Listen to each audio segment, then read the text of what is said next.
بسم اللہ الرحمن الرحیم۔ شروع کرتا ہوں اللہ کے نام سے جو بے حد مہربان نہایت رحم کرنے والا ہے۔ بخاری حدیث نمبر 36۔ آپ صلی اللہ علیہ وسلم نے فرمایا کہ جو شخص اللہ کی راہ میں جہاد کے لیے نکلا اور اللہ تعالیٰ فرماتا ہے مطلب کہ اللہ اس کا ضامن ہو گیا، اور اللہ تعالیٰ فرماتا ہے کہ اس کو میری ذات پر یقین اور میرے پیغمبروں کی تسکید نے اس سرفروشی کے لیے گھر سے نکلا، میں اس بات کا ضامن ہوں کہ یا تو اس کو واپس کر دوں ثواب اور مال غنیمت کے ساتھ۔ اگر وہ واپس آیا، مان لو کوئی بھی اگر شخص شہادت یا نبی یا پیغمبر کے لیے اگر جہاد کے لیے نکلا یا اپنے اسلام کے لیے جہاد کے لیے نکلا، اگر وہ واپس آیا تو اللہ تعالیٰ ارشاد فرماتا ہے کہ میں اسے مطلب مال غنیمت سے مالا مال کر دوں یا اس کو ثواب پہنچاؤں، اس کو ثواب اور مال غنیمت کے ساتھ پہنچاؤں، اور اگر وہ شہید ہو گیا، شہید ہونے کے بعد اسے جنت میں داخل کر دوں۔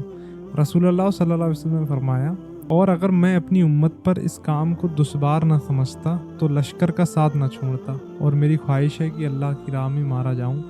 پھر زندہ کیا جاؤں، پھر مارا جاؤں، اور پھر زندہ کیا جاؤں، پھر مارا جاؤں۔ رسول کریم صلی اللہ علیہ وسلم یہاں پر کتنی بڑی بات کہہ رہے ہیں کہ مطلب ان کی خواہش ہے کہ اللہ کی راہ میں مارا جاؤں،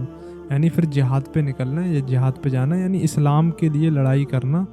یہ کتنی اچھی بات ہے کہ میں اللہ کی راہ میں مارا جاؤں، پھر زندہ کیا جاؤں، پھر مارا جاؤں، اور پھر زندہ کیا جاؤں۔ نبی کریم صلی اللہ علیہ وسلم فرما رہے ہیں۔ لیکن جہاد کہتے ہیں، جہاد اسے کہتے ہیں اگر اسلام میں مطلب اسلام کے قانون میں یا اسلام کے کسی بھی چیز میں اگر کوئی بدلاؤ آتا ہے، یا اسلام کے لیے ہمیں لڑنا ہے، مطلب اپنے اسلام کو بچانے کے لیے، اسلام کو پھیلانے کے لیے اگر ہم لڑیں تب جہاد ہے۔ ادروائز جو آج کے ڈیٹ میں جو بھی جہاد کا ایک مسئلہ انڈیا کے اندر ہے، تو وہ چیز جو لوگ غیر مطلب لوگ ہیں جو سمجھتے ہیں جہاد کا مطلب، وہ جہاد کا مطلب نہیں ہے کہ ہمیں لڑائی لڑنا ہے، کسی کو مارنا ہے، جیسے پاکستان اور انڈیا کی جو لڑائی ہوتی رہتی ہے، وہ چیز جہاد نہیں ہے۔ جہاد کا مطلب ہے کیول اسلام کے لیے اگر ہمیں کوئی بھی جہاد کرنا پڑے تو جہاد ضروری ہے۔ تو نبی کریم صلی اللہ علیہ وسلم نے فرمایا بخاری شریف حدیث 36 میں کہ مطلب میری خود کی خواہش ہے کہ میں مارا جاؤں، پھر زندہ کیا جاؤں، پھر مارا جاؤں، پھر زندہ کیا جاؤں۔ نبی کریم صلی اللہ علیہ وسلم کتنی بڑی، اور اللہ تعالیٰ ارشاد فرما رہا ہے اس میں کہ اگر کوئی بھی جہاد کرنے والا اللہ کی مطلب راہ میں جاتا ہے، جہاد کے لیے اپنے گھر سے نکلتا ہے، اگر وہ واپس آیا جنگ سے، اگر وہ واپس آیا تو اللہ اسے ثواب دے گا اور مال غنیمت سے نواز دے گا۔ اگر وہ شہید ہو جاتا ہے تو اس کو اللہ تعالیٰ جنت میں